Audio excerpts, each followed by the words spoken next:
গভীর রজনীতে আল্লাহর বান্দা নামাজ পড়ে, নামাজ কালাম পড়ে বসে না থেকে মনে মনে চিন্তা করে কি করা যায়।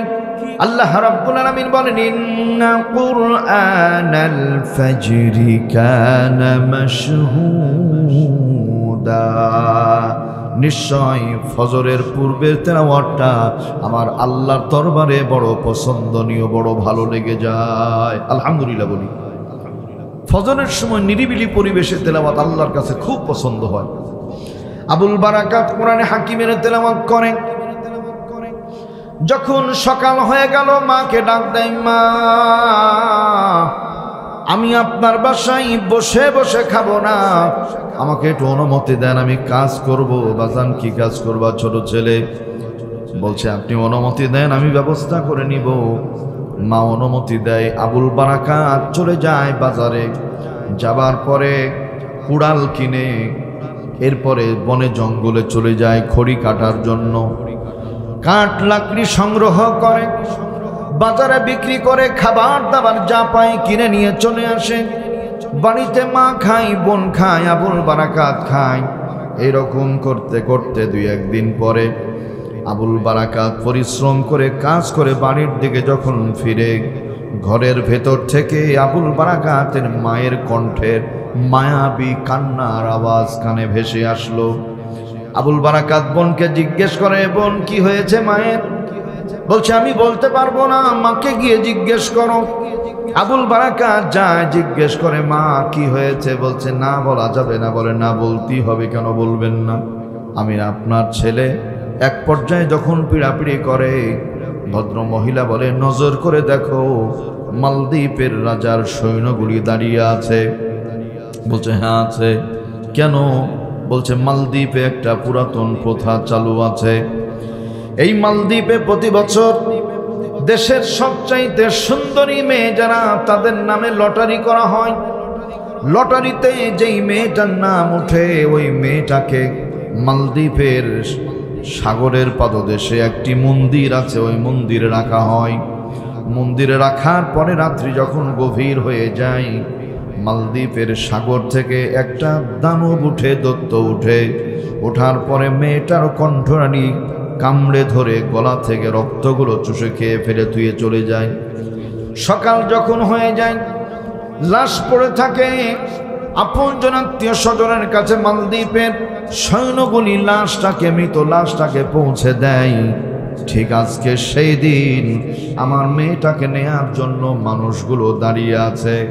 বলছে মা কান্নার কোনো প্রয়োজন নাই। বলছে আমার মেয়ে মারা যাবে, আমি কাঁদবো না, এমনটি হতে পারে না। বলছে না না না, আপনার মেয়ে আজকে ওই মন্দিরে যাবে না, আপনার মেয়ের পরিবর্তে আমি আবুল বারাকাত যাব। বলেন মারহাবা। ওয়াযকুরু ইয আনতুম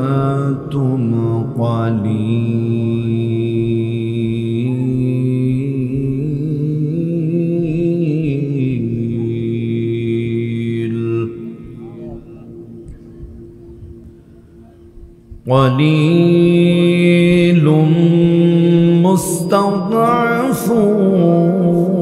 في الأرض تخافون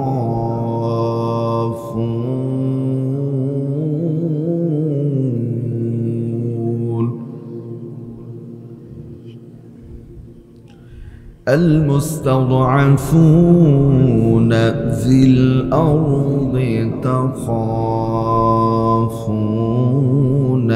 أن يتخطفكم الناس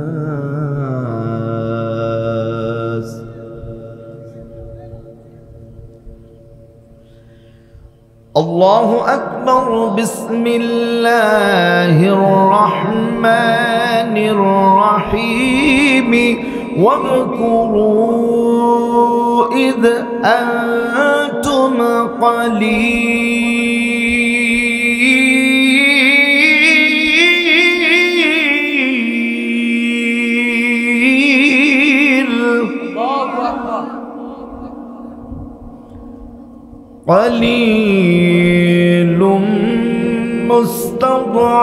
المستضعفون في الأرض تخافون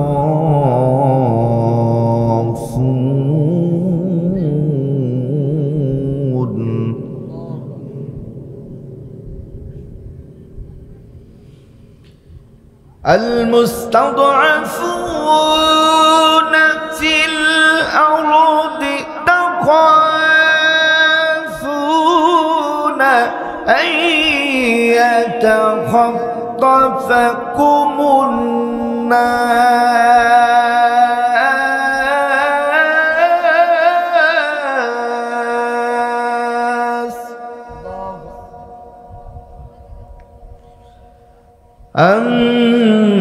الناس فآواكم وأيدكم بنصره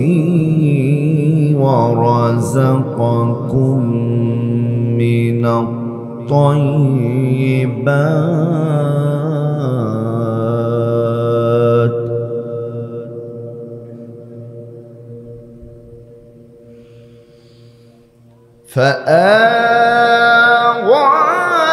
فآواكم وأيدكم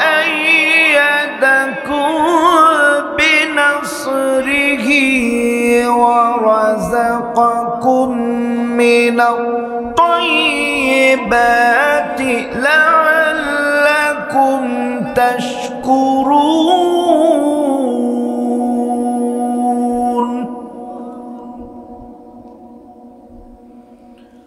ورزقكم من الطيبات لعلكم تشكرون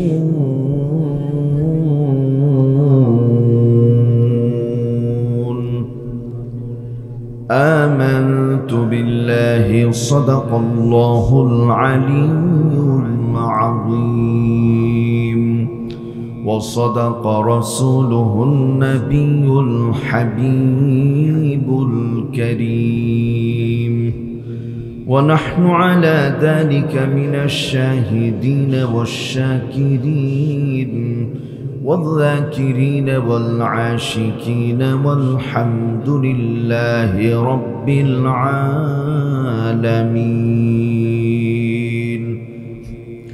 وقال رسول الله صلى الله عليه وسلم ذاق طعم الإيمان من رضي بالله ربا وبالإسلام دينا وبمحمد نبيا ورسولا. وقال تعالى في شان رسول الله صلى الله عليه وسلم آمرا ومخبرا সবাই পড়ুন إن الله وملائكته يصلون على النبي يا أيها الذين آمنوا صلوا عليه وسلموا تسليما. اللهم صل على سيدنا مولانا محمد وعلى آل سيدنا مولانا محمد. اللهم صل على سيدنا مولانا محمد وعلى آل سيدنا مولانا. مشرق حب محمد مطلع دیوان ما مطلع خورشید شقاس سینہ سوزن ما بلغ العلا بكماله كشف الدجى بجماله حسنة جميع خصاله صلوا عليه وآله الحمد لله মুআজ্জাজ মুকাররম মুহতারম ওয়াজিবুল ইহতারাম ষষ্ঠ বার্ষিকী তাফসীরুল কুরআন মাহফিল পদ্ম দেউলা পূর্বপাড়া জামে মসজিদের উদ্যোগে আজকে মাহফিলের সম্মানিত সভাপতি আল্লাহর খানায় কাবার মেহমান আলহাজ জয়নুল আবেদিন সাহেব, মাহফিল পরিচালনায় মাওলানা রবিউল ইসলাম ভাই, আজকে প্রোগ্রামে সম্মানিত প্রধান অতিথি আলহাজ গাউসুল হোসেন রাজ, সম্মানিত বিশেষ আলোচক হাফেজ মাওলানা আবু বকর সিদ্দিক ভাই, বিশিষ্ট ইসলামী চিন্তাবিদ, উদীয়মান তরুণ কণ্ঠশিল্পী এবং আলোচক প্রিয় ভাই হাফেজ মাওলানা ইব্রাহিম খলিল ভাই আলোচনা শুনিয়ে ধন্য করেছেন। অত্র জেলার কৃতি সন্তান বলিষ্ঠ কণ্ঠস্বর হাফেজ মাওলানা ফরহাদ খন্দকার সাহেব, প্রধান আলোচক মুহাদ্দিস রবিউল বাশার হুজুর, অত্যন্ত জ্ঞানী সম্মানী ব্যক্তি, পিতৃতুল্য মুরব্বিন ইকরাম, দিনকে মোহাব্বতকারী প্রিয় বড় ভাইরা, ইসলামের ঝান্ডা উঁচুকারী যুবক বন্ধুগণ, স্নেহের কচি কাচারা, অবলা সরলা আমার মা এবং বোনেরা, রাজশাহী থেকে ছুটে এসে শান্তিকামী সালাম জানাচ্ছি। আওয়াজটা জোরে দিবেন। আসসালামু আলাইকুম ওয়া রাহমাতুল্লাহি ওয়া বারাকাতুহু। আল্লাহ রাব্বুল আলামিনের মহান দরবার আলিশানে শুকরিয়া আদায় করছি, যিনি মেহেরবানি করে আজকে এই পবিত্র জালিসুর রহমানে আমাদেরকে একত্রিত হওয়ার তৌফিক দান করেছেন। প্রত্যেকে জবান খুলে পড়ছি আলহামদুলিল্লাহ। দুরূদ এবং সালাম পড়ছি আমাদের প্রিয় নবী সাইয়্যিদুল মুরসালিন মুহাম্মদুর রাসূলুল্লাহ, সবাই পড়ি সাল্লাল্লাহু আলাইহি ওয়াসাল্লামের শানে। আত্মার মাগফিরাত সারা দুনিয়ার মুসলিম উম্মার জন্য যারা মাটির বাড়ি কবরে ঘুমিয়ে আছেন, আল্লাহ তাআলা সকলকে মাফ করে আল্লাহর জান্নাতুল ফিরদাউসের মেহমান বানিয়ে দিই। সবাই পড়ি আল্লাহুম্মা আমিন। বিশেষ করে ফিলিস্তিন, কাশ্মীর, এরপরে চীনের উইঘুর, বার্মার আরাকান, যত জায়গার মুসলমানগুলি নির্যাতনের শিকার, বিশেষ করে বর্তমানে ভারতের মুসলমানেরা চরম জুলুম এবং নির্যাতনের শিকার উগ্রবাদী হিন্দুত্ববাদীদের দ্বারা। আল্লাহ যেন সকলের প্রতি খাস রহমত নাজিল করেন। সবাই পড়ি আল্লাহুম্মা আমিন। আল্লাহ যেন সকলকে হেফাজত করেন, পড়ি আল্লাহুম্মা আমিন। মানে এটা হলো দোয়া করে বাড়ি যাওয়ার টাইম, অর্ধেক পথ চলে যাওয়া যায় এই টাইমটা, সেই টাইমে ওয়াজে বসেছি। এখন আমি কি বলবো আর আপনারা কি শুনবেন তাই শুধু ভাবছি। যাই হোক, অল্প সময় আমরা কথা বলি ইনশাআল্লাহ। আল্লাহ রাব্বুল আলামিনের দয়া এবং মেহেরবানি, দুনিয়ার মানুষের মুক্তির জন্য আল্লাহ নাজিল করেছেন কোরআনে কারীম। আওয়াজ করে পড়ি আলহামদুলিল্লাহ। প্রিয় ভাইয়ের আমার, কোরআন এবং হাদিস এর বাইরে মুসলমানের জীবন চলতে পারে না। আল্লাহ রাব্বুল আলামিন বলেন, ওয়া তাম্মাত কালিমাতু রাব্বিকা সিদকান ওয়া আদলা লা মুবাদদিলা লিকালিমাতিহি ওয়া হুয়াস সামিউল আলিম। আল্লাহু আকবার বলেন। ওয়া তাম্মাত কালিমাতু রাব্বিকা সিদকান, আমি রবের কথা সব চাইতে সত্য কথা। 2 নাম্বার ওয়াদলা, আমি আল্লাহর কথাগুলি ইনসাফপূর্ণ কথা। আওয়াজ করে বলি আলহামদুলিল্লাহ। আল্লাহর কথা কোরআনে কারীম, কোরআনের চাইতে সত্য কথা এই জগতের মধ্যে আর নাই। আল্লাহর কথা সবচাইতে ইনসাফপূর্ণ কথা। কি বলেন, বিশ্বাস হয় কি হয় না? সমাজের মানুষের মধ্যে ইনসাফ নাই, বেইনসাফি দিয়ে ভরা। বাংলাদেশের মধ্যে দেখেছেন বিগত সময়গুলিতে সবচাইতে কষ্টে ছিল তারা। এদেশে টুপিওয়ালা দাড়িওয়ালা মুসলমান ইমানদার নামাজি যারা, সবচাইতে আরামে এসেছিল তারা। নামাজ নাই, কালাম নাই, টুপি নাই, দাড়ি নাই, দেশের টাকা চুরি চামারি করে বিশ্বের সুইস ব্যাংকে জমা করে যারা, বহির্বিশ্বে কানাডায় বেগম পাড়া তৈরি করেছিল যারা, সব চাইতে জামাইয়ের আদরে ছিল তারা। বলেন ঠিক কিনা? ইনসাফ নাই মানুষের মাঝে। চোর চুট্টা গুন্ডা বদমাশ বাটপার গুলি রাস্তা দিয়ে গায়ে বাতাস লাগিয়ে ঘুরে বেড়ায়। আল্লাহর কোরআনের হক কথা মানুষগুলি হক কথা বলার জন্য আল্লাহ পাক প্রেরিত যেই মানুষগুলো দুনিয়াতে ছিল, এই মানুষগুলোকে সম্পূর্ণ অন্যায়ভাবে জুলুম করে জেলখানার ভিতরে বন্দি রাখা হয়। আল্লাহ পাক তাই বলছেন ওয়াদলা, আমি আল্লাহর কথা ইনসাফপূর্ণ কথা বলি, আলহামদুলিল্লাহ। তাহলে আল্লাহর কথা সত্য, আল্লাহর কথা ইনসাফপূর্ণ। এরপরে আল্লাহ রাব্বুল আলামিন বলছেন লা মুবাদ্দিলা লিকালিমাতিহি ওয়া হুয়াস সামিউল আলীম।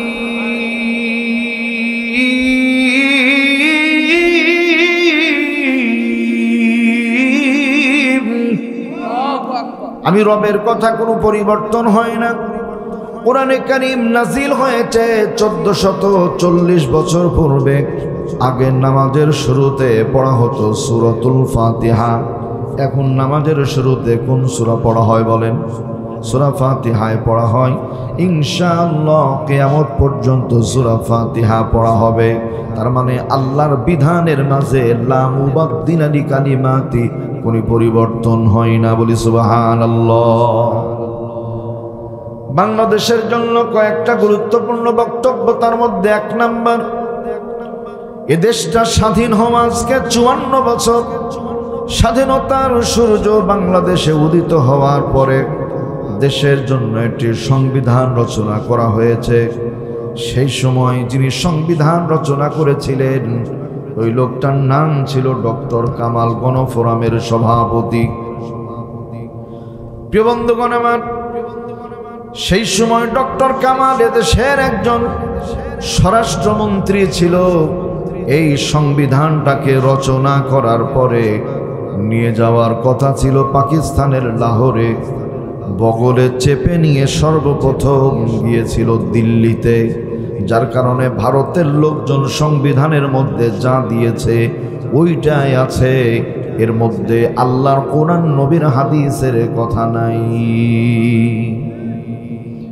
সুতরাং আজকে 54 বছরের মধ্যে বহু সরকার ক্ষমতায় এলো আর গেল।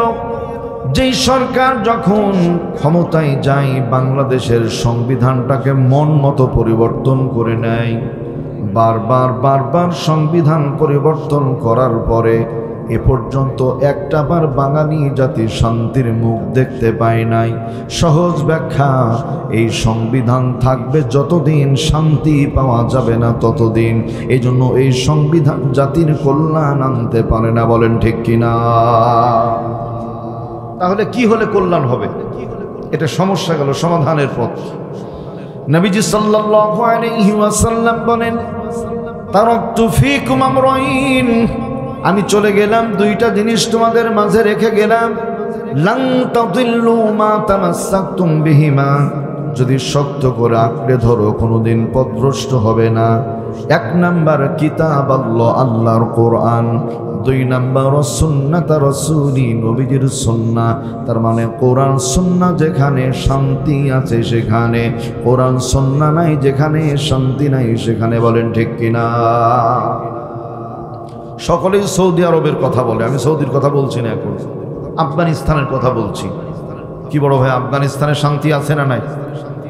দীর্ঘ প্রায় 18-19 বছর পর্যন্ত আফগানিস্তানে লড়াই সংগ্রাম যুদ্ধ করেছে আফগানের মানুষগুলি, মুসলমানগুলি।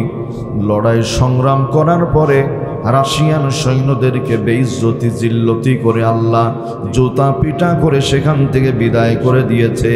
আফগানের মানুষগুলোকে আল্লাহ রব্বুল আলামিন সম্মান আর ইজ্জত বাড়িয়ে দিয়েছেন, বলেন ঠিক কিনা? আফগানের লোকগুলি পাহাড় খুললে সোনা পায়, জামিন খুললে রূপা পায়। এই বরকত কে দিয়েছেন? আল্লাহ দিয়েছে। আমরাও যদি এই কোরআনের সাথে সম্পর্ক রাখতে পারি তাহলে আল্লাহ আমাদের জন্য বরকত দিবেন, ওয়াদা কোরআনে কারিমে আছে। আল্লাহ তাআলা বলেন ওয়ালাউ আন্না আহলাল কুরা আমানু ওয়াত্তাকাউ লাফাতাহনা আলাইহিম বারাকাতিন মিনাস সামাই ওয়াল আরদ। আল্লাহ বলেন নগরবাসী, শহরবাসী, জনপদবাসী যদি কোরআনের প্রতি ঈমান আনে, আল্লাহ রাব্বুল আলামিনকে ভয় করে, কোরআনের পরিবার হয়ে যায়, আমি আল্লাহ তাআলা আসমান জমিনে যত বরকতের দরওয়াজা আছে নগরবাসীর জন্য সকল বরকতের দরওয়াজাগুলো খুলে দিব। নবীর আশিক যারা উচ্চ আওয়াজে পড়েন আলহামদুলিল্লাহ। তাহলে সংবিধান দিয়ে শান্তি পেতে হলে আল্লাহর কোরআন এবং হাদিস দ্বারা সংবিধান লিখতে হবে ইনশাআল্লাহ। 2 নাম্বার পয়েন্ট, আমরা সবাই মুসলমান। ইসলামী শরিয়াতের মধ্যে মূর্তি তৈরি করা কি জায়েজ আছে ভাই? জায়েজ নাই। বিগত 15 বছরের মধ্যে বাংলাদেশে 1 নয় 2 নয় 10,000 মূর্তি তৈরি করা হয়েছে। 10,000 মূর্তি।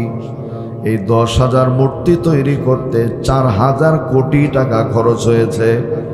একটা টাকাও লেডি ফেরাউনের পকেটের টাকা না, সমস্ত টাকাগুলি জনগণের পকেটের টাকা। আমার ভাইয়েরা, এই 4,000 কোটি টাকা যদিও অভাব দুঃখী গরিব মানুষের মাঝে বিলিয়ে দেওয়া হতো, বাংলার মানুষগুলি খেয়ে পরে আরামে বাঁচত, এদেশের মানুষকে এত দুর্দশার মধ্যে পড়তে হতো না। আল্লাহ রাব্বুল আলামিন কি বলছেন শুনে যান। ইন্নাহু মান ইউশরিক বিল্লাহ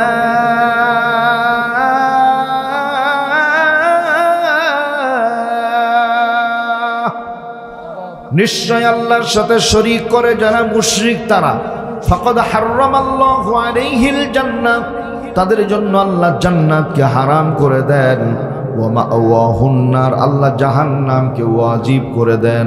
ওয়া মা লিয-যালিমিনা মিন আনসার, আল্লাহ বলেন জালেমদের জন্য আল্লাহর পক্ষ থেকে কোনো সাহায্যকারী নাই। তার মানে মূর্তি তৈরি করে যারা জালেম তারা, আল্লাহর সাথে শরীক করে যারা জালেম তারা। আওয়াজ করে বলেন তো কথাটা কার? আল্লাহর কথা। তাহলে শুধু বাংলাদেশ নয়, গোটা দুনিয়ার মধ্যে মূর্তি তৈরি করে যারা আল্লাহর ভাষায় মুশরিক তারা। মুসলমান মুশরিক হতে পারে না, মুসলমান শরীক করতে পারে না। তার কারণ হলো ইন্নাল্লাহা লা ইয়াগফিরু আন ইউশরাকা বি, আল্লাহ বলছেন আমি আল্লাহ শিরকের গুনাহকে মাফ করি না। বলেন নাউযু বিল্লাহ। মূর্তি তৈরি করতে করতে এমন পর্যায়ে নিয়ে গিয়েছিল বাংলাদেশকে যে আপনার আমার পকেটের মধ্যেও মূর্তি। নামাজে যাচ্ছি তাও মূর্তি নিয়ে। কি ভাই আছে না? টাকার মধ্যে ছবি আছে না নাই? অতিভক্তি চোরের লক্ষণ। 2 জন সতীন, একজন স্বামী, সতীন 2 জনের মাঝে চরম পরম মিল। 2 জন সতীনেরই সন্তান হয়েছে। এই সন্তানদের নিয়ে সতীনদের আরাম আয়েশে দিন কেটে যায়। হঠাৎ করে একজন সতীন মারা যায়, আর একজন সতীনের উপরে 2 জন সন্তানের দায়িত্ব ভার পড়ে যায়। সতীন নিজের সন্তানটাকে রাস্তায় ধুলো আর বালিতে ছেড়ে দেয়, সতীনের সন্তানটাকে বুকে কোলে করে নিয়ে ঘুরে বেড়ায়। মহল্লার মধ্যে সুনাম যশ খ্যাতি ছড়িয়ে গেল। জীবনে বহু সতীন দেখেছি জল্লাদ মার্কা, কিন্তু এমন আল্লাহওয়ালা সতীন তো একটাও দেখি নাই। আমি আমার ভাষায় বলি 3 জন মেয়ে মানুষ যেখানে বিবিসি লন্ডনের খবর পাওয়া যায়, সেখানে এক কূটনৈতিক ব্রেনালা মহিলা চলে গেছে সতীনের কাছে। যাওয়ার পরে বলছে, আপা তোমার এলাকার মধ্যে ব্যাপক সুনাম শোনা যায় কেন? বলছে নিজের সন্তানকে ধুলো আর বালিতে ছেড়ে দাও, সতীনের সকলে নিয়ে ঘুরে বেড়াও, এমন ভালো লোক আর সমাজে হয় না। মহিলা বলছে, আল্লাহ ওয়ালা না কি বলা শোনো, নিজের সন্তানটাকে ধুলো বালির মধ্যে ছেড়ে দিই, ধুলো লাগে বালি লাগে, ময়লা কাদা মাটি অনেক কিছু লেগে যায়, সন্তানের গায়ে পরিষ্কার করতে কষ্ট হয়। তারপরে উদ্দেশ্য মনের মধ্যে আছে সন্তান যেন হাঁটা চলাটা শিখে নেয়, সতীনের সন্তানকে বুকে কোলে নিয়ে ঘুরে বেড়ায়, জীবনেও যেন কোনোদিন হাঁটতে চলতে না পারে। কি ভেজাল আছে না নাই? অতিভক্তি চোরের লক্ষণ। প্রিয় বন্ধুগণ আমার, নবীজি বলেন মাল মাইয়িতু ফিল কবরি ইল্লা কাল গরিকিল মুতাগাউইস ইয়ানতাদিরু দাওয়া। রাষ্ট্রপতি থেকে রিকশা চালক পর্যন্ত মানুষ যখন মারা যায়, কবরে যাওয়ার পরে চাতক পাখির মতো দুনিয়াবাসীর দিকে হা করে তাকিয়ে থাকে। ওরা টাকা চায় না, ক্ষমতা চায় না, গাড়ি বাড়ি চায় না। ইয়ান্তাদিরু দাওয়া, নবীজি বলেন ওরা তোমাদের কাছে দোয়া চাই। বলেন মারহাবা। কি চায়? দোয়া চায়। তাহলে আল্লাহর হাবিবের ভাষা, কবরবাসীরা চাই দোয়া। আমরা দিই কবরে ফুল, 2-3 মিনিট নীরবতা পালন করি, বুকে কালো ব্যাজ ধারণ করি। মাথায় রাখবেন আলমারউ মা'a মান হাব্বা, যার সাথে যার মহাব্বত তার সাথে তার কিয়ামত। বুকে কালো ব্যাজ ধারণ করা, 2-3 মিনিট নীরবতা পালন করা, কবরে ফুল দেওয়া, একটাও ইসলামী শরীয়তে জায়েজ নাই। এগুলো ইহুদি, খ্রিস্টান, হিন্দুদের কালচার, মুসলমানের কালচার হতে পারে না। মরা মানুষকে ফুল দিয়ে লাভ কি? কোনো লাভ আছে? কোনো লাভ নাই। সম্মানিত বন্ধুগণ, আমার ভাইয়েরা, তাহলে টাকার মধ্যেও ছবি মাথায় রাখবেন। এই টাকা আপনার আমার পকেটে আছে। সাতক্ষীরা গরুর হাটে গরু বিক্রি করে চলে আসছি। রাস্তা দিয়ে আসতে গিয়ে দেখতে পেলাম কিছু লোক পিস্তল নিয়ে দাঁড়িয়ে আছে, হাতে ছুরি চাকু নিয়ে দাঁড়িয়ে আছে। এখন এই ডাকাতদেরকে দেখার পরে টাকা কি আর পকেটে থাকবে? থাকবে না। টাকা এখন জাঙ্গিয়ার ভিতরে চলে যাবে। যেই চাচা এতক্ষণ সম্মানের সাথে ছিল বুক পকেটে, ওই চাচা এখন চলে গেছে জাঙ্গিয়ার ভিতরে। ইজ্জত থাকলো না, গেল। অতিভক্তি চোরের লক্ষণ, ভালো না। ঘুমায়েন না, বলেন ঠিক কিনা? সম্মানিত ভাইয়েরা আমার, দরদিরা, প্রতিটা জায়গায় মূর্তি আর মূর্তি। সমাজকে মূর্তি দিয়ে ভরে দেওয়া হয়েছিল। মাথায় রাখবেন আনন্দ আর ফুর্তি, ভাস্কর্য আর মূর্তি মুসলমানের শরীয়তের মধ্যে জায়েজ নাই। শাস্তি হলো 3টা। 1 নাম্বার আল্লাহ জান্নাতকে হারাম করে দেন, 2 নাম্বার জাহান্নামকে ওয়াজিব করে দেন, আর 3 নাম্বার ওদেরকে জালেম বলেছেন আল্লাহ। জালেমদের জন্য আল্লাহর পক্ষ থেকে কোনো সাহায্যকারী নাই। নাউযুবিল্লাহ বলেন।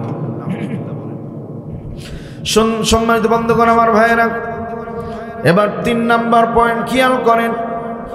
আমরা যারা এখানে বসে আছি, মুসলমানের জবানের শেষ শব্দ হবে লা ইলাহা ইল্লাল্লাহ অথবা লিল্লাহে তাকবীর, আল্লাহু আকবার শেষ শব্দ হতে হবে।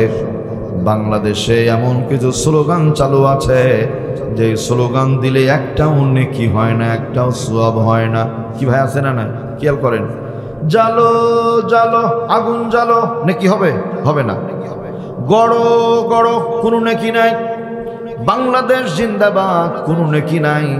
জয় বাংলা বললে কি নেকি হয়? এইখানেও নেকি নাই। তাহলে এমন স্লোগান দিলাম যে স্লোগানের মধ্যে নেকি নাই। মুসলমান, এই স্লোগান কি আমাদের দরকার আছে ভাই? যে স্লোগান দিলে নেকি হবে সেই স্লোগান দরকার আছে না নাই? নারায়ে তাকবীর, লিল্লাহে তাকবীর। আল কোরআনের আলো সংসদে জালো, লিল্লাহে তাকবীর। নবী করিম সাল্লাল্লাহু আলাইহি ওয়াসাল্লামের ভাষায় এই পৃথিবীর মধ্যে মান ক্বরাআল কুরআন হারফান ফালাহু 10 হাসানাত। একবার যারা কোরআনের একটা অক্ষর উচ্চারণ করে আল্লাহ আমলনামায় 10টা নেকি লিখে দেন। বলি আলহামদুলিল্লাহ। আল্লাহু আকবার শব্দের মধ্যে 8টা অক্ষর আছে। একবার কেউ যদি আল্লাহু আকবার বলে, আল্লাহ আমলনামায় 8 10 80টা নেকি লিখে দেন। বলি আলহামদুলিল্লাহ। 4 নাম্বার, মুসলমান আপনি আমি মাথায় রাখতে হবে আল্লাহর ঘোষণা। পৃথিবীর মানচিত্রে দল হবে 2টা, তার মধ্যে 1 নাম্বার দলের নাম হলো উলাইকা হিজবুল্লাহ। বলেন তো কার দল? আল্লাহর দল।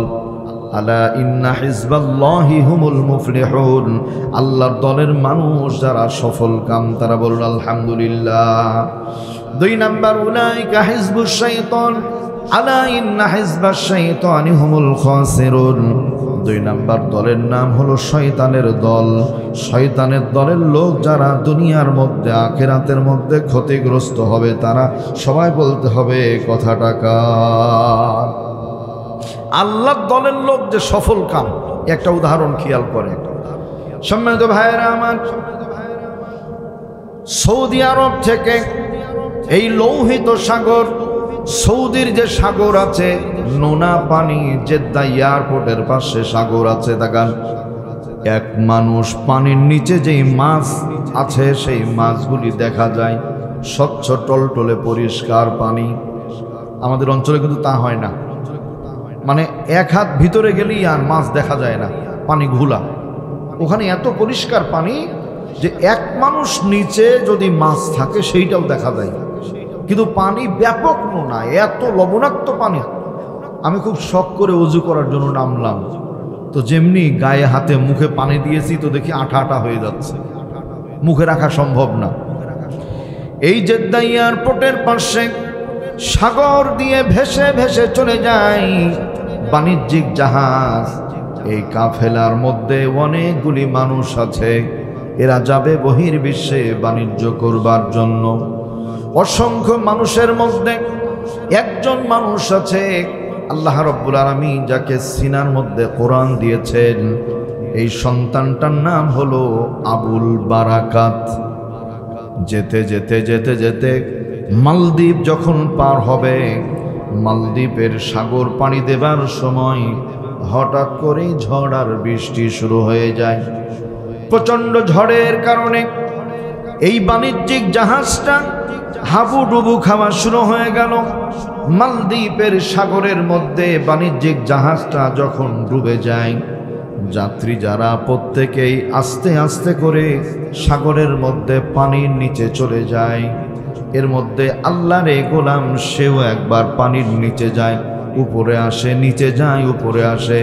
ইন দ্য মিন টাইম মনে মনে নিয়ত করে, আল্লাহ যদি আমাকে বাঁচিয়ে দেন, আমি মালদ্বীপের মধ্যে এমন একটা দামি কাজ করব যা দুনিয়ার অন্য জায়গায় মানুষ ব্যবস্থা রেখেছে, আল্লাহ রেখেছে, এই জায়গায় আল্লাহর কোনো ব্যবস্থা নাই, সেই ব্যবস্থা আমি চালু করব। বলি সুবহানাল্লাহ। এর মুহাব্বাতান পড়েন লা ইলাহা ইল্লাল্লাহ।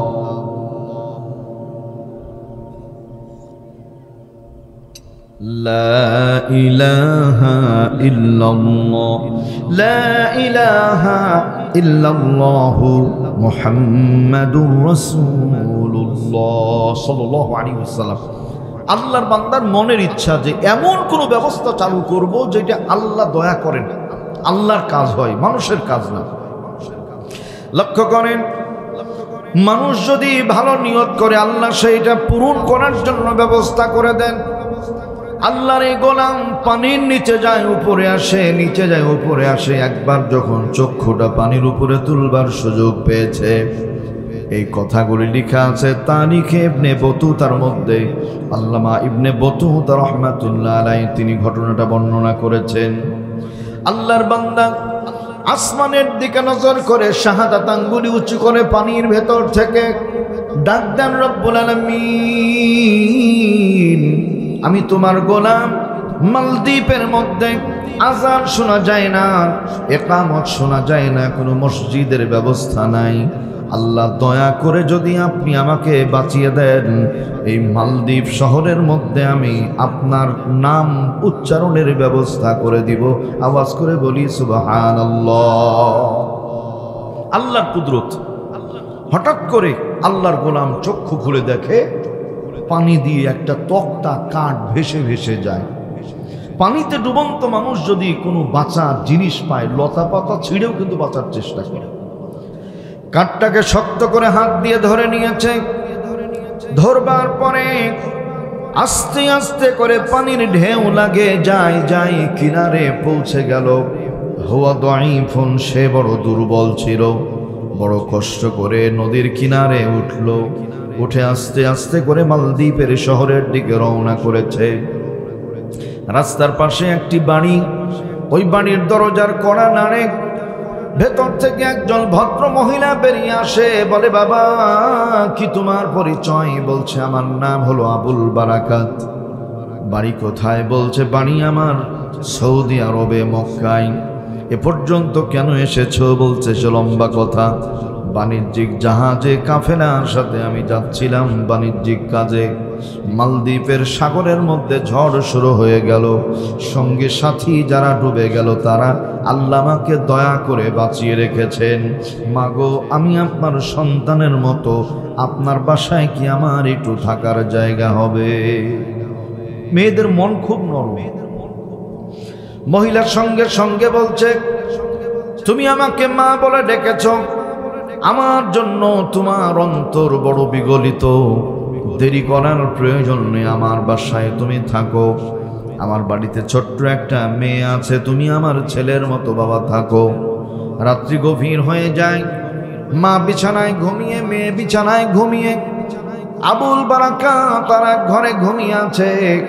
অতীব গভীর রজনী যখন নীরবে প্রভুর নাম জপিও, তখন দিনের আলোতে মানুষ যখন নামাজ পড়ে একাগ্রতার মধ্যে কমতি হয়, হাটঘাট বাজারের কথা মানুষের স্মরণ হয়ে যায়। কিন্তু গভীর রজনীতে বান্দা বান্দি যখন তাহাজ্জুদের নামাজে দাঁড়িয়ে যায়, ওই সময় আল্লাহ আর বান্দা বান্দির মাঝে প্রেম মুলাকাত সাক্ষাৎ হয়ে যায়। জগতের কারো কথা মনে হয় না, বলি আলহামদুলিল্লাহ। গভীর রজনীতে আল্লাহর বান্দা নামাজ পড়ে, নামাজ কালাম পড়ে বসে না থেকে মনে মনে চিন্তা করে কি করা যায়। আল্লাহ রাব্বুল আলামিন বলেন, ইন্না কুরআনাল ফাজরি কানা মাশহুদা, নিশ্চয় ফজরের পূর্বের তেলাওয়াতটা আমার আল্লাহর দরবারে বড় পছন্দনীয়, বড় ভালো লেগে যায়। আলহামদুলিল্লাহ বলি। ফজরের সময় নিরিবিলি পরিবেশে তেলাওয়াত আল্লাহর কাছে খুব পছন্দ হয়। আবুল বারাকাত কোরআনে হাকিমের তেলাওয়াত করেন। যখন সকাল হয়ে গেল, মাকে ডাক দেয়, মা আমি আপনার বাসায় বসে বসে খাবো না, আমাকে একটু অনুমতি দেন, আমি কাজ করব। বাজান কি কাজ করবা? ছোট ছেলে বলছে, আপনি অনুমতি দেন, আমি ব্যবস্থা করে নিব। মা অনুমতি দেয়। আবুল বারাকাত চলে যায় বাজারে। যাবার পরে কুড়াল কিনে এরপরে বনে জঙ্গলে চলে যায় খড়ি কাটার জন্য। কাঠ লাকড়ি সংগ্রহ করে, বাজারে বিক্রি করে, খাবার দাবার যা পায় কিনে নিয়ে চলে আসে। বাড়িতে মা খায়, বোন খায়, আবুল বারাকাত খায়। এরকম করতে করতে দুই একদিন পরে আবুল বারাকাত পরিশ্রম করে কাজ করে বাড়ির দিকে যখন ফিরে, ঘরের ভেতর থেকে আবুল বারাকাতের মায়ের কণ্ঠের মায়াবী কান্নার আওয়াজ কানে ভেসে আসলো। আবুল বারাকাত বোনকে জিজ্ঞেস করে, বোন কি হয়েছে মায়ের? বলছে, আমি বলতে পারবো না, মাকে গিয়ে জিজ্ঞেস করো।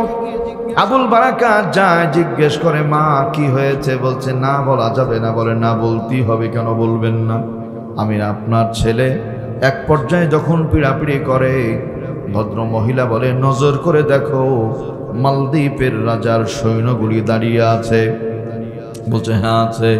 কেন? বলছে, মালদ্বীপে একটা পুরাতন প্রথা চালু আছে।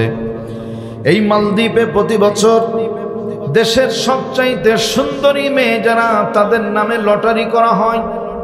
লটারিতে যেই মেয়েটার নাম ওঠে, ওই মেয়েটাকে মালদ্বীপের সাগরের পাদদেশে একটি মন্দির আছে, ওই মন্দিরে রাখা হয়। মন্দিরে রাখার পরে রাত্রি যখন গভীর হয়ে যায়, মালদ্বীপের সাগর থেকে একটা দানব উঠে, দৈত্য উঠে। ওঠার পরে মেয়েটার কণ্ঠরানি কামড়ে ধরে গলা থেকে রক্তগুলো চুষে খেয়ে ফেলে ধুয়ে চলে যায়। সকাল যখন হয়ে যায়, লাশ পড়ে থাকে। আপনজন আত্মীয় স্বজনের কাছে মালদ্বীপের সৈন্যগুলি লাশটাকে, মৃত লাশটাকে পৌঁছে দেয়। ঠিক আজকে সেই দিন আমার মেয়েটাকে নেয়ার জন্য মানুষগুলো দাঁড়িয়ে আছে। বলছে, মা কান্নার কোনো প্রয়োজন নাই। বলছে, আমার মেয়ে মারা যাবে, আমি কাঁদবো না, এমনটি হতে পারে না। বলছে, না না না, আপনার মেয়ে আজকে ওই মন্দিরে যাবে না, আপনার মেয়ের পরিবর্তে আমি আবুল বারাকাত যাব। বলেন মারহাবা। মা বলছে, ওরা ছেলে মানুষকে নেবে না, ওরা মেয়ে মানুষকেই নেবে। আবুল বারাকাত বলছে, লোক আমার দিকে নজর করেন, দেখেন এখনো দাড়ি মুছগুলি বের হয়নি। বলছে, ঠিক তা বের হয়নি। এরপরে বলছে আমাকে সুন্দর করে সাজিয়ে গুজিয়ে দিবেন, বোনের পোশাকগুলি পরিয়ে দিবেন। বলছে হ্যাঁ দিলাম। তারপরে বলছে ওড়না যেইটা গায়ে পরাবেন, ওড়নার সামনে একটু লম্বা করে লটকিয়ে দিবেন, ঝুলিয়ে দিবেন, যেন ওরা বুঝতে না পারে ছেলে মানুষ না মেয়ে মানুষ। সুবহানাল্লাহ বলেন। প্রিয় ভাইয়েরা আমার, সর্বশেষ মায়ের মন এত সাধনার ধন, মা মন চায় না সন্তানকে হারাবে। আবুল বারাকাত বলে মা গো, দুশ্চিন্তার কারণ নাই, আপনি আমাকে এইভাবে সাজিয়ে দেন, ফাইসাল আল্লাহর হাতে। মা এক পর্যায়ে বলে বাজান, তোমাকে যে পাঠাবো আমি, তোমার কি অন্তরে ভয় নাই? তোমার কি আল্লাহর কাছে ভয় আছে? তো অন্তরে তোমার ভয় নাই? বলছে হ্যাঁ, অন্তরে ভয় সবারই থাকে, তবে একটি কথা মাথায় রাখবেন, ইন্নী আখাফুল্লাহ রাব্বাল আলামিন। মুমিন যারা একমাত্র আল্লাহকে ভয় করে, তারা দুনিয়ার কোনো মানুষকে ভয় পায় না। জীবন মরণ কার হাতে? আল্লাহর হাতে, মানুষের হাতে না। সর্বশেষ পীড়াপিড়ি শুরু হয়ে গেল। আবুল বারাকাত বলছে মা আমার ব্যাপারে কি জানেন? বলছে তোমার নাম আবুল বারাকাত, বাড়ি মক্কা নগরীতে, এতটুকু জানি। আবুল বারাকাত বলছে আরো একটা পরিচয় আমার আছে, তা হলো শুধু আবুল বারাকাত না, হাফেজ আবুল বারাকাত। আল্লাহ তাআলা 30 পারা কোরআনে কারীম আমার সিনার মধ্যে মুখস্থ করিয়ে কোরআনের হাফেজ বানিয়ে দিয়েছেন। আওয়াজ করে বলতে হবে আলহামদুলিল্লাহ।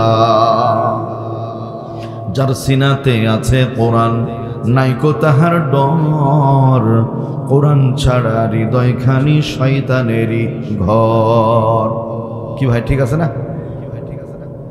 এত নেতা মারা গেল, ইসলামপন্থী শহীদি কাফেলার এত নেতা মারা গেল, একটা নেতাও কি এ পর্যন্ত হেলমেট ছুঁড়ে মেরেছে? না। কাউকে গালিগালাজ করেছে? বলেছে দেখে নিব তোদের, এমন কথা বলেছে? বলেনি। এই 2-3 দিনের মধ্যে আতি নেতা পাতি নেতা, ওরে সর্বনাশ, হেলমেট ছুঁড়ে মারছে। আহা, এত পাওয়া, বসে দেখে নিব, বংশ নির্বংশ করে দিব। নাউযুবিল্লাহি মিন যালিক, আস্তাগফিরুল্লাহল আযীম। আবুল বারাকাত ডাক দিয়ে বলে মা গো, আমি আল্লাহকে ভয় করি, এছাড়া কোরআনে কারীম আমার সিনার মধ্যে আছে। যার সিনাতে আছে কোরআন, নাই কো তাহার ডর, কোরআন ছাড়া হৃদয়খানি শয়তানেরই ঘর। একটা ছেলে আলেম হলে লাগবে রে তোর মরণ কালে, জান কবুজের কালে তুমি পাইবে রে আসান। একটা ছেলে আলেম হলেও বানাও মুসলমান, সবাই বলি ইনশাআল্লাহ। আপনার আমার ইন্তেকালের পরে সন্তান থাকে ঢাকায়, ইঞ্জিনিয়ার অথবা ডাক্তার, বাড়িতে এসেছে, মহল্লার ইমাম সাহেব মুসল্লিরা বলছে বাজান তোমারই তো বাপ এটা, আসো আমরা লাশটা ধরি, একসাথে গোসল করাই। ছেলে এতই শিক্ষিত, এতই ভদ্র, বলে সরি আঙ্কেল, সরি, আমার এই লাশ ধরা অভ্যাস নাই, আপনারাই করেন, আপনারাই করেন। কি এই সন্তান দিয়ে কোনো লাভ আছে বলেন? কোনো লাভ নাই। 2 নাম্বার, কবরে নামানোর জন্য কমপক্ষে 3 জন মানুষের প্রয়োজন হয়। সন্তানকে ডাকা হলো, বাবা তুমি তো অনেক জ্ঞানী মানুষ, শিক্ষিত মানুষ, আসো বাবার লাশটা কবরে নামিয়ে দিই। ওইখানেও বলে সরি আঙ্কেল, সরি, আপনারাই নামান, অভ্যাস নাই। এরপরে সর্বশেষ ইমাম সাহেব বলছে যে পিতামাতার জন্য সন্তানের দোয়া আল্লাহর দরবারে বিদ্যুতের গতিতে কবুল হয়ে যায়। লাশ ধোয়াননি, আপত্তি নাই, কবরে নামাননি, আপত্তি নাই, অন্তত দোয়াটা করে দেন। বলছে সরি হুজুর, আমার দোয়া তো জানা নাই। তাহলে সব জায়গায় সরি ভাই। এই সন্তান দিয়ে আপনার আমার আখিরাতে কোনো লাভ আছে? কোনো লাভ নেই। তার মানে ডাক্তার ইঞ্জিনিয়ার যে দরকার নেই আমি তা বলছি না, এগুলো দরকার আছে, কিন্তু জীবনের শুরুটা যেন হয় আল্লাহর কোরআন দিয়ে। ইনশাআল্লাহ বলা যাবে না? ইনশাআল্লাহ। আপনার আমার, আমাদের সন্তানদের জীবন যেন শুরু হয় কোরআন দিয়ে। যদি সন্তানের জীবনে কোরআন দিয়ে শুরু হয়, ইনশাআল্লাহ ওই সন্তান চোর হবে না, লুচ্চা হবে না, ডাকাত হবে না, সন্ত্রাসী হবে না, কলমের খোঁচায় কোটি কোটি টাকা দেশের জনগণের মেরে ধরে খাবে না, বরং একটা কথা চিন্তা করবে, ইত্তাকুল্লাহ, আল্লাহকে ভয় করবে। সব সময়ের জন্য আল্লাহকে ভয় করার কারণে আমানত ঠিক রাখবে, জবাবদেহিতার মানসিকতা নিয়ে সমাজ পুনর্গঠনে তারা চেষ্টা করবে। এ সমাজের মধ্যে অশান্তি, বিশৃঙ্খলা, হানাহানি, মারামারি, রাহাজানি থাকতে পারে না। আজকে দেখেন তো, আল্লাহওয়ালা কোনো মানুষ কি সমাজে আছে যারা চাঁদাবাজি করছে? একটাও নাই। ধর্ষণ করছে? নাই।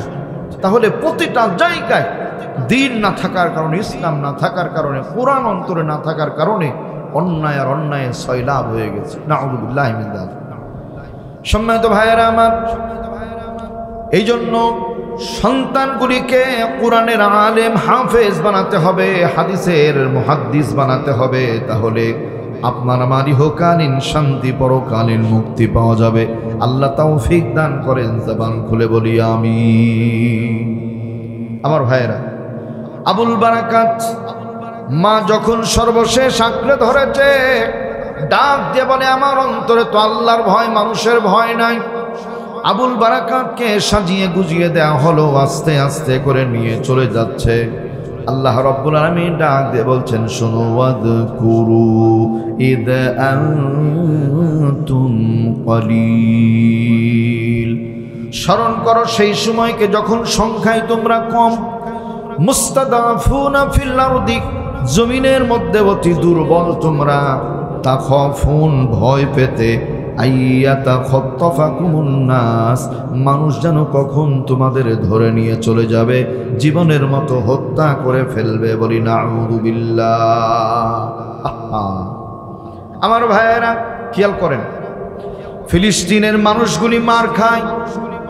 গোটা বিশ্বের মধ্যে 56 থেকে 57টা মুসলিম দেশ আছে, মুসলিম রাষ্ট্র আছে গোটা পৃথিবীর মানচিত্রে। তাহলে এতগুলো মুসলিম রাষ্ট্র থাকার পরেও ফিলিস্তিনের মানুষগুলি কেন মার খায়? আলাম তারা ইলাল্লাযীনা ক্বিলা লাহুম কুফফু আইদিয়াকুম ওয়া আকিমুস সালাতা ওয়া আতুজ যাকাত ফালাম্মা কুতিবা আলাইহিমুল কিতালু তাওয়াল্লাউ ইল্লা কলিলাম মিনহুম। আল্লাহ রাব্বুল আলামিন ডাক দিয়ে বলছেন, ইয়াখশাউনান নাসা কা খশিয়াতিল্লাহি আও আশাদ্দা খশিয়া। এই 56-57টা মুসলিম দেশ, এতগুলো দেশ মুসলিম প্রধান থাকার পরেও ফিলিস্তিনের সহযোগিতা আগাচ্ছে না, ফিলিস্তিনিদের মোহাব্বত করছে না, তাদের সহযোগিতা করছে না, প্রতিবাদ করছে না। আল্লাহ বলছেন, ইয়াখশাউনান নাসা কা খশিয়াতিল্লাহ, ওরা মানুষকে ভয় পায় যেমনটি আল্লাহকে ভয় করার দরকার ছিল। আল্লাহকে না, এখন মানুষকে বেশি ভয় পায়। নাউযুবিল্লাহ বলেন। একটু খেয়াল করেন, এলাকার যে চেয়ারম্যান আছে, একটা মামলা গেছে, একটা বিচার গেছে, তো যেই ছেলে অপরাধ করেছে সে হলো বড় লোকের সন্তান, আর যে বিচার চাচ্ছে সে হলো গরিবের সন্তান। এখন চেয়ারম্যান চিন্তা করে যে আমার এই বড় লোককে খুশি রাখতে হবে, গরিব দুই একটা অসন্তুষ্ট হয় হোক, আমার বড় লোক ঠিক রাখতে হবে, কারণ ওর টাকা পয়সা নিয়ে আমাকে চলতে হয়, ইলেকশন করতে হয়। কি এমন হয় কি হয় না? এর দ্বারা সমাজে অন্যায় আরও চালু হয়। তার মানে ধনীর ছেলে অপরাধ করার পরেও চেয়ারম্যান নিজের স্বার্থের জন্য তাকে বাঁচিয়ে দিল, আর গরিবটাকে ঠগিয়ে দিল। আজকে অবস্থায় হয়েছে। আল্লাহ বলছেন, ইয়াখশাউনান নাস, মুসলিম রাষ্ট্রপ্রধানরা ভয় পায় কা খশিয়াতিল্লাহি আও আশাদ্দা খশিয়া, যেমনটি আল্লাহকে ভয় করা উচিত কোনো কোনো ক্ষেত্রে তার চাইতে বেশি ভয় পায়। নাউযুবিল্লাহ বলেন। তাহলে মুসলিম দেশের প্রধানগুলি এই ইহুদি খ্রিস্টানদের ভয় পাওয়ার কারণে ফিলিস্তিনের পক্ষে আজকে কেউ মুখ খোলে না।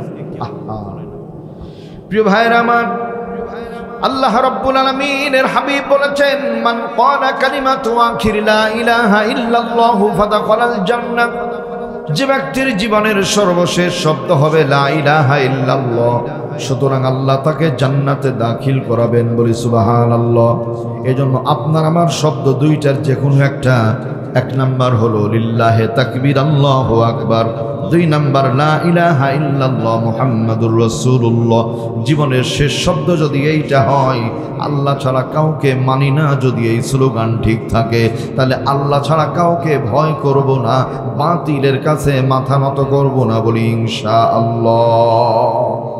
অনেক কথা একদিনে সব বলা যায় না। সম্মানিত ভাইয়েরা আমার, আবুল বারাকাতকে নিয়ে যাচ্ছে, যাই আল্লাহর গোলামের অন্তরের মধ্যে ভয় শুধুমাত্র আল্লাহ। এবার মন্দিরের কাছাকাছি যাওয়ার পরে তালাটা খুলছে, আবুল বারাকাত দাঁড়িয়ে আছে। সৈন্যবাহিনীগুলো মন্দিরের ভিতরটা দেখে কোনো সমস্যা নাই, আবুল বারাকাতকে ভেতরে দিয়ে বাহির দিয়ে তালা মেরে দিল। সন্ধ্যার পরে রাত্রি চলে আসলো। এবার মন্দির তো সব তালা আটকানো।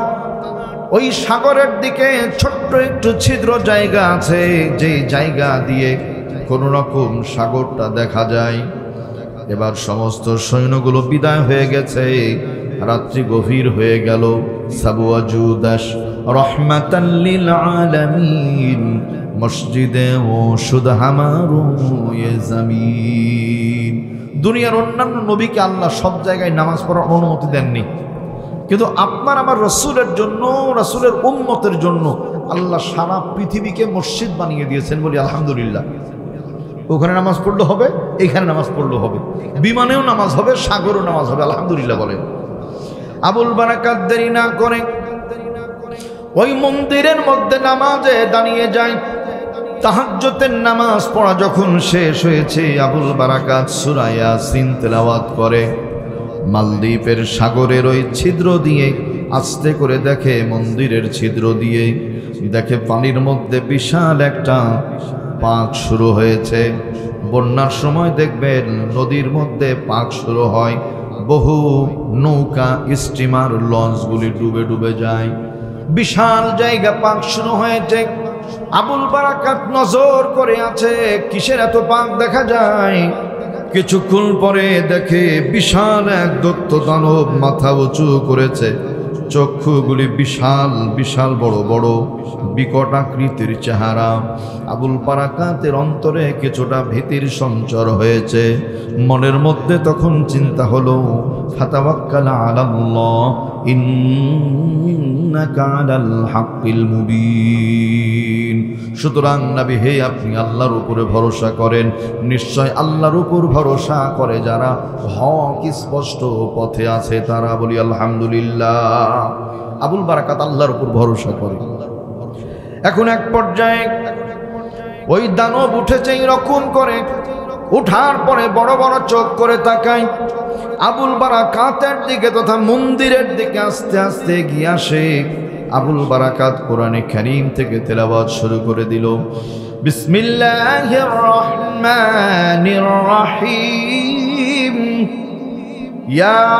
ইয়াসিন ওয়াল কুরআনিল হাকীম ইন্নাকা লামিনাল মুরসালিন।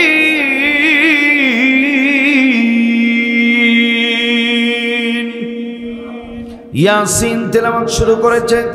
পড়তে পড়তে ফাগুশাইনাহুম ফাহুম লা ইউবসিরুন, এই পর্যন্ত পড়ার পরে ওই দানব যেমন মাথা উঁচু করে আছে, আল্লাহর গোলাম শাহাদাত আঙ্গুলি উঁচু করে ফাগুশাইনাহুম ফাহুম লা ইউবসিরুন এই পর্যন্ত পড়ার পরে বিসমিল্লাহি তাওয়াক্কালতু আলাল্লাহ বলে আল্লাহু আকবার তাকবীর দিয়ে দানবের দিকে শাহাদাত আঙ্গুলি যেমনি ইশারা করেছে, দানব যেইভাবে উঁচু করেছিল মাথা, এক পর্যায়ে পানির মধ্যে চলে যায়। দানব আজও গেল, কালো গেল, আর দানবের দেখা মিলে না। আওয়াজ করে বলেন সুবহানাল্লাহ। ক্ষমতার মালিক কে? আল্লাহ। প্রিয় ভাইয়েরা আমার দরদিরা, এখানে মজার ব্যাপার যেটা সেইটা হলো আবুল বারাকাত কিন্তু হরে বলে নাই, রাম রাম বলে নাই, কিছুই বলে নাই। আবুল বারাকাত মনের মধ্যে একটা চিন্তা রেখেছিল, বালিল্লাহু মাওলাকুম ওয়া হুয়া খায়রুন নাসিরিন।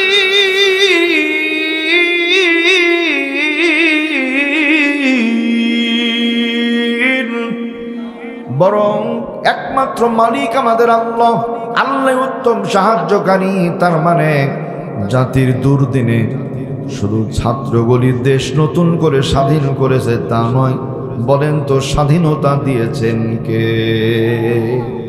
চরম জুলুমান নির্যাতন। ওই ভোমরা বর্ডারের কাছে আমাকে দাওয়াত দিবে মাহফিলের, থানায় গেছে তো বসি বলছে যে কোন বক্তা দেখি, বলে আমার ওই দারুল আমান ট্রাস্টের পাবনা আল্লামা সাইদি সাহেবের মন, সেই জায়গার ওয়াজ ওসি সাহেব দেখেছে। দেখার পরে ওই ওয়াজে 2-3টা হুমকার আছে, ওই এক হুমকার দেখেই বলছে ওরে বাপ রে বাপ, এই বক্তা দাওয়াত দিলে সাতক্ষীরে আগুন জ্বালিয়ে দিবে, এই বক্তা দাওয়াত দিয়েন না। কি ভয় চিন্তা করে দেখেন। সম্মানিত ভাইয়েরা আমার, সমাজের মধ্যে মানুষগুলি ভীত সন্ত্রস্ত তারাই হবে যাদের মাঝে ঈমান নাই। ইনশাআল্লাহ সামনে দিন আসবে, মুসলমানদের শুধু আল্লাহর সাহায্য নয় বরং দুনিয়ার কুল মাখলুকাত গুনিও সাহায্য করবে বলি ইনশাআল্লাহ। কিভাবে? হাদিসে পাকে এসেছে, মুমিন বান্দা যখন বিজয়ের গলামালায় পড়বে, লিল্লাহে তাকবীর আল্লাহু আকবারের স্লোগান দিবে, রাস্তা দিয়ে হাট ঘাট দিয়ে চলবে, ইহুদি খ্রিস্টানগুলি শিয়ালের গর্তে লুকাবে, গাছের পাশে আড়াল হবে, দেয়ালের পাশে লুকিয়ে থাকবে, দেয়ালের জবান খুলে যাবে, গাছের জবান খুলবে, গর্তের জবান খুলবে, বলবে আল্লাহর বান্দা এই যে অভিশপ্ত ইহুদি খ্রিস্টানগুলি লুকিয়ে আছে এদের ধরো আর সাইজ করো, বলেন না মারহাবা। সেই সময় সামনে আসবে ইনশাআল্লাহ। আমার ভাইয়েরা, এবার দানব মাথা ডুবিয়ে নিল, বিদায় হয়ে গেল, সকাল হয়ে গেল। মালদ্বীপের সৈন্যগুলি মন্দিরে প্রবেশ করেছে, তালা খুলেছে। বাজান বলেন তো প্রতি বছর লাশ নিয়ে আসে, আজকে কি লাশ নাকি জীবিত? জীবিত ছেলে মানুষ না মেয়ে মানুষ? তালা খোলার পরেই ওদের মেজাজ গরম হয়ে গেল, সর্বনাশ করেছে। কোথা থেকে এসেছো তুমি এখানে? বলছে আপনারা প্রতি বছর মেয়ে মানুষ নিয়ে আসেন, তো আমি মেয়ের সুরত ধরে এসেছিলাম। কোন জায়গায় বাড়ি সব তথ্যগুলো বলেছে। এক পর্যায়ে হাতে হ্যান্ডকাপ লাগিয়ে দিয়েছে, চলো মালদ্বীপের রাজার দরবারে। রাজদরবারে নিয়ে গিয়ে এই সন্তানের মাকে, ওই মাকে ডেকে আনা হয়েছে, মেয়েটাকে ডেকে আনা হয়েছে। জিজ্ঞেস করা হলো এটা কি তোমার সন্তান? বলছে হ্যাঁ আমার সন্তান। কেন এখানে আসলো? বলছে প্রতি বছর মেয়েদের ধরে নিয়ে আসেন। আমার সন্তান বলছে মা আজকে আমার বোন যাবে না, আমিই যাব। আমার সাথে জেদাজেদি করে সে পর্যন্ত এসেছে। এখন সর্বশেষ মালদ্বীপের রাজা, তার যে কেরামতি, তার যে ছলচাতুরি সবই তো বাতিল হয়ে গেল। ফাইসালা কি হবে? আল্লাহর হুকুম। অন্তরে আল্লাহ যদি কারো দয়া মায়া দিনের আলো ঢেলে দেয়, মাথায় রাখতে হবে জগতের কেউ সেইটা ঠেকাতে পারে না। কি বলেন ঠিক কিনা আমার ভাইয়েরা? এক পর্যায়ে মালদ্বীপের রাজা বলছে শোনো শোনো, আবুল বারাকাতকে আমরা ছেড়ে দিব, তবে এমনি ছাড়বো না। আবুল বারাকাতকে পুরস্কার দিব। আওয়াজ করে বলেন মারহাবা।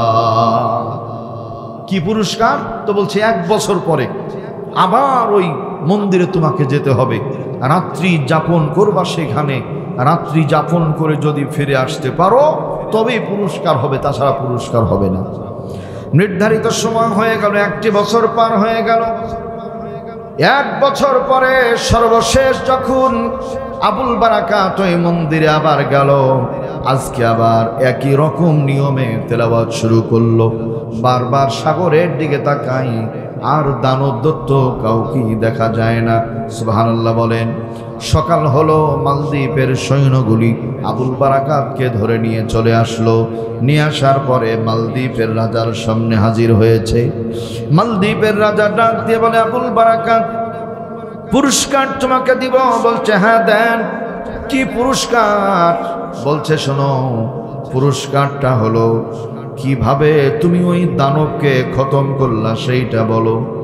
এক বাক্যে আবুল বারাকাত শাহাদাত আঙ্গুলি উঁচু করে বলে, জগতের কারো যেখানে ক্ষমতা খাটে না, ওই জায়গায় যার ক্ষমতা চলে তিনি হলেন আল্লাহ। আমার আল্লাহর কুরআনের ক্ষমতা আল্লাহ দেখিয়েছেন, বলেন আলহামদুলিল্লাহ। সমস্ত তথ্যগুলো বলার পরে মালদ্বীপের রাজা বলছে শোনো, যেই কোরআনের মাধ্যমে দীর্ঘদিনের এক পুরাতন ইতিহাসকে তুমি বিলীন করে দিলা, সামর্থ্যবান হলা। আমরা আর দূরে থাকবো না। আজকে এখানে দেখো প্রায় 63 থেকে 65 হাজার অস্ত্রে শস্ত্রে সুসজ্জিত সৈন্যবাহিনী আছে। আমি সহ আমাদের সকলকে তুমি এই মুহূর্তেই পড়ায় দাও, লা ইলাহা ইল্লাল্লাহু মুহাম্মাদুর রাসূলুল্লাহ। সবাই বলি সাল্লাল্লাহু আলাইহি ওয়াসাল্লাম। আল্লাহ রাব্বুল আলামিন ডাক দিয়ে বলছেন, ওয়া রাযাকাকুম মিনাত তাইয়্যিবাতি লাআল্লাকুম তাশকুরুন।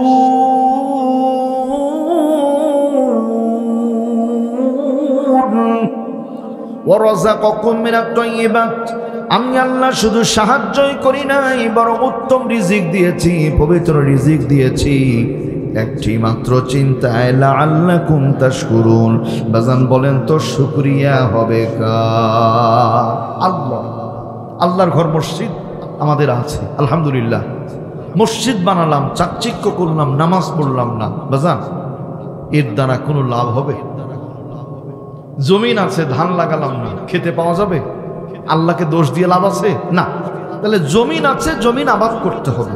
আল্লাহর ঘর আছে, আল্লাহর ঘরকে আবাদ করতে হবে ইনশাআল্লাহ। আল্লাহর ঘরকে আবাদের নিয়তে মা বোন ভাই যারা আছেন প্রত্যেকে শুনি। নবীজি সাল্লাল্লাহু আলাইহি ওয়াসাল্লাম বলছেন, আল মারওয়াতু ইদা সাল্লাত খামসাহা, নারী জাতি পুরুষ জাতি সবার জন্যই বিধান 5 ওয়াক্ত নামাজ পড়া। মায়েরা পড়বেন, আমরাও পড়বো, সবাই একসাথে বলি ইনশাআল্লাহ। 2 নাম্বার, ওয়াসামাত শাহরাহা, একটি মাস পেলে সিয়াম পালন করা, রোজা রাখা, রমজান পেলে ইনশাআল্লাহ। 3 নাম্বার, ওয়াহসানাত ফারজাহা, শরিয়াত সম্মত ঢিলা ঢালা বোরখা পরা, পর্দা করা। নারী জাতি পর্দা করবে, পুরুষও পর্দা করবে। নারীর পর্দা হলো পায়ের তালু থেকে মাথার চাঁদি পর্যন্ত ঢেকে রাখা, আর পুরুষের পর্দা হলো দৃষ্টি অবনমিত রাখা। বেগানা নারীর দিকে তাকানো যাবে না, কান দিয়ে বাজে কিছু শোনা যাবে না, মুখ দিয়ে খারাপ কিছু বলা যাবে না, হাত দিয়ে অন্যায় কিছু ধরা যাবে না, পা দিয়ে অন্যার রাস্তায় চলা যাবে না। এইটাই হলো পুরুষের পর্দা, বলি আলহামদুলিল্লাহ। স্মরণ থাকবেন ইনশাআল্লাহ। তাহলে মহিলাদেরও পর্দা আছে, পুরুষেরও পর্দা আছে। শুধু মহিলাদের পর্দা আছে এমনটি নয়, পুরুষেরও পর্দা আছে। মা বোন যারা ঢিলা ঢালা বোরখা পরা, পর্দা করা, মা বোনেরা মাথায় রাখতে হবে আল্লাহ রাব্বুল আলামিনের ভাষা, ফায়াতমা আল্লাযী ফী কলবিহি মারাদু ওয়া কুলনা কাওলাম মারুফা। আল্লাহ বলছেন, নারী জাতি কথা বলার সময় হুঁশ ঠিক রাখবা, নিজের স্বামীর সামনে কোমল কণ্ঠে কথা বলবা। পরপুরুষের সাথে যদি কথা বলতে হয় পদ্ধতি হলো 2টা। 1 নাম্বার, কথা হবে সংক্ষিপ্ত। 2 নাম্বার, কথার ভাষাগুলি হবে কড়া কড়া কর্কশ, নরম কথা বলা যাবে না। কেন? ফায়াতমা আল্লাযী ফী কলবিহি, আল্লাহ বলছেন যে তাদের অন্তরে রোগ তৈরি হবে। এমনি অটোমেটিক নারীর প্রতি পুরুষের একটা আকর্ষণ আল্লাহ তৈরি করে দিয়েছেন, আলহামদুলিল্লাহ। যদি এই আকর্ষণটুকু না থাকতো বাজান, সারাদিন মাথার ঘাম পায়ে ফেলে পরিশ্রম একটা পুরুষও করতো না, বিদেশে গিয়ে দিন কাটাতো না, মানুষের কাছে হত্যার শিকার হতো না, টাকা পয়সা জমাতো না, পুরুষ ঘুম থেকেই উঠতো না, আরাম আরাম আয়েশে জীবন পার হয়ে যেত। শুধুমাত্র স্ত্রীর প্রতি মহাব্বত, সন্তানের প্রতি ভালোবাসা থাকার কারণে পুরুষ নিজের জীবনকে জীবন মনে করে না। পুরুষ হলো ভাই টাকার যন্ত্র। এই টাকার যন্ত্র যতদিন ভালো থাকে, নারী সন্তানদের পুরুষের প্রতি ভালোবাসা থাকে। এই টাকার যন্ত্র যখন আস্তে আস্তে অচল হয়ে যায়, স্ত্রী সন্তানদের ভালোবাসাও কিন্তু তলানিতে চলে যায়, কমে যায়। বিদেশে ছিল, প্রতি বছর প্রতি মাসে টাকা পাঠায়, খুব ভালোবাসা ভক্তি। হঠাৎ করে খবর এসেছে যে রাজমিস্ত্রি কাজ করতে গিয়ে অ্যাক্সিডেন্ট করে বিল্ডিং থেকে পড়ে লোকটা মারা গেছে। এখন লাশ এসেছে, লাশের কাছে লোক যায় না, কে নিবে? টাকার বাক্স তো না, এখন তো মরা। এই মরা নিয়ে করবো কি? এই জন্য ভাই মা বোন যারা আছেন, স্বামীর প্রতি শ্রদ্ধাশীল হন, ভালোবাসা দেন। সমাজে যত অন্যায় ঘটে, অপকর্ম ঘটে, এই স্ত্রীরা স্বামীকে মহাব্বত না করার কারণে। মা বোন যারা আছে, পৃথিবীর মানচিত্রে আপনার কাছে সবচাইতে যিনি দামি, বাবা মায়ের চাইতেও তিনি হলেন স্বামী। সুবহানাল্লাহ বলেন। উম্মুল মুমিনিন হযরতে মা মাইমুনা রাদিয়াল্লাহু আনহা, তার ঘরে রাসূল যাবেন। হযরতে মা মাইমুনা সাজগোজ করেছেন, গোসল পানি করেছেন, পরিষ্কার পরিচ্ছন্ন হয়েছেন, ঘরগুলো পরিষ্কার করেছেন, বিছানার চাদরটা নতুন পেরেছেন। মহিলারা জিজ্ঞেস করলো এত সাজগোজের কারণ কি? তো বলছে আমার স্বামী আমার বাড়িতে আসবে। সুবহানাল্লাহ বলেন। আর দুনিয়াতে একটা মেয়ের সবচেয়ে দামি হলো তার স্বামী। এজন্য মায়েরা স্বামীকে ভক্তির শ্রদ্ধা বাড়ান।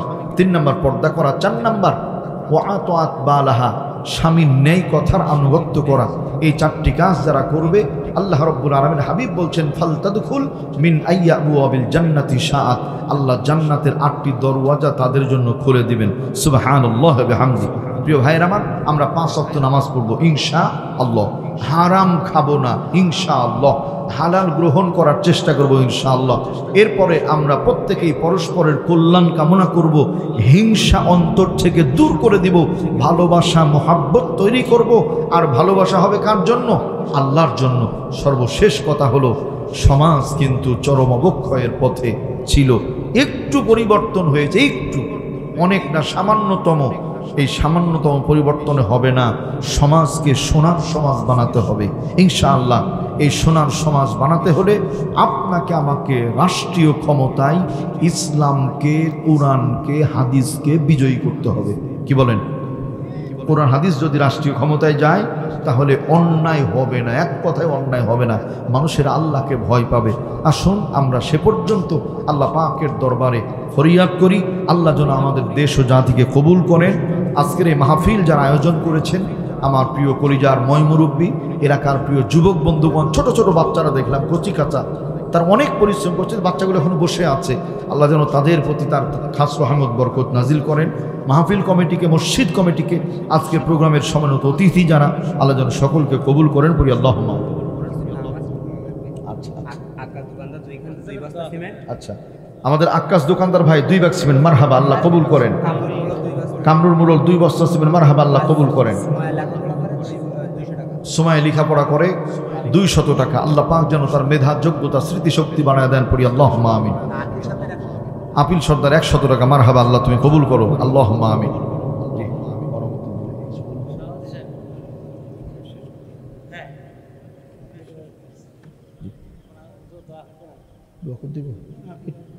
আচ্ছা আচ্ছা, সকলে পড়ি আস্তাগফিরুল্লাহ, আস্তাগফিরুল্লাহ, আস্তাগফিরুল্লাহ আল্লাযী লা ইলাহা ইল্লা হুয়াল হাইয়ুল কাইয়্যুম ওয়া আতুবু ইলাইহি। একটা কথা মনে রাখবেন, অনেক কথা বলেছি, সব মনে থাকবে না। একটা কথা ভাই খেয়াল করেন, বাবা মার কাছে সন্তান টাকা চায়, বাপ মা দেয় না, তখন সন্তান কি করে? অভিনয় করে না? মা আব্বা দিতেই হবে, আমার খুব দরকার, স্কুলে চেয়েছে, যাই হোক একটা লাইন করে। তো আল্লাহর কাছ থেকে কিছু পাওয়ার একটা পদ্ধতি আছে, সেই পদ্ধতিটা হলো আস্তাগফিরুল্লাহ। কি? আস্তাগফিরুল্লাহ। হাদিসে পাকে এসেছে, বান্দার জবান দিয়ে যখন আস্তাগফিরুল্লাহ বের হয়, আল্লাহর কুদরতি কলিজা মমের মতো নরম হয়ে যায়। সুবহানাল্লাহ। এই জন্য আমরা আস্তাগফিরুল্লাহ পড়ছি, সবাই পড়েন আস্তাগফিরুল্লাহ, আস্তাগফিরুল্লাহ আল্লাযী লা ইলাহা ইল্লা হুয়াল হাইয়ুল কাইয়্যুম ওয়া আতুবু ইলাইহি। আল্লাহুম্মা আমিন। আলহামদুলিল্লাহি রাব্বিল আলামিন ওয়াল আকিবাতু লিল মুত্তাকিন ওয়াস সালাতু ওয়াস সালামু আলা সাইয়্যিদিল মুরসালিন ওয়া আলা আলিহি ওয়া আসহাবিহি আজমাইন। আল্লাহ তাআলা আজকের এই দিন শাওয়াল মাস চলমান, মাবুদ মেহেরবান, সাতক্ষীরা জেলার এই জায়গায় তোমার ঘর মসজিদের মাহফিল, আল্লাহ তাআলা এই মাহফিলে আমরা যারা হাজির হয়েছি, মেহেরবানি করে আমাদের প্রত্যেকের নেক আমলগুলি কবুল করে নাও। রব্বুল আলামিন যাহা কিছু সওয়াব দান করো, সোনার মদিনায় নবীজির রূহ মুবারকে হাদিয়া পৌঁছিয়ে দাও। পৃথিবীর মাটির নিচে নবীন, সিদ্দিকিন, শুহাদা, সালেহিন, আজওয়াজে মুতাতাহহিরিন, আউলিয়া কামিলিন যারা ঘুমিয়ে আছেন, আল্লাহ প্রত্যেকের রূহে সওয়াবের হাদিয়াগুলি পৌঁছিয়ে দাও। রব্বুল আলামিন আমাদের অনেকের জনম দুঃখিনী মা নাই, আব্বা জান বিদায় নিয়ে মাটির বাড়ি কবরে, ভাই বোন আপনজন আত্মীয় স্বজন অনেকেই বিদায় নিয়ে চলে গেছে। আল্লাহ দয়া করে আমাদের আপনজনদের কবরগুলি জান্নাতুল ফিরদাউসের বাগান বানিয়ে দাও। আল্লাহ তাআলা ভারতে মুসলমানদের মসজিদ মাদ্রাসাগুলি বুলডোজার দিয়ে দিয়ে ভেঙে চুরমার করে দিচ্ছে। আল্লাহ তোমার ঘর নবীর ঘরকে তুমি নিজ কুদরতে হেফাজত করো। অশান্তময় অবস্থাকে আল্লাহ তুমি শান্তিতে পরিণত করো। রাব্বুল আলামিন ফিলিস্তিনের মুসলমান ভাই বোনকে হেফাজত করো, ফিলিস্তিনের মা বোনগুলিকে শিশুগুলিকে হেফাজত করো, বাইতুল মুকদ্দাসকে তুমি হেফাজত করো। আল্লাহ তাআলা এই স্বাধীন ফিলিস্তিনকে মুসলমানদের হাতে তুমি আবারও তুলে দাও। সিরিয়াকে স্বাধীন করেছো, আল্লাহ বরকত দিয়ে দাও। রাব্বুল আলামিন কাশ্মীরকে স্বাধীন করে দাও। চীনের ওই ঘরে নেড়াবদ্ধরা মুসলমানদের জুলুম করে, আল্লাহ মুসলমানদের জানমাল ইজ্জতকে তুমি হেফাজত করো।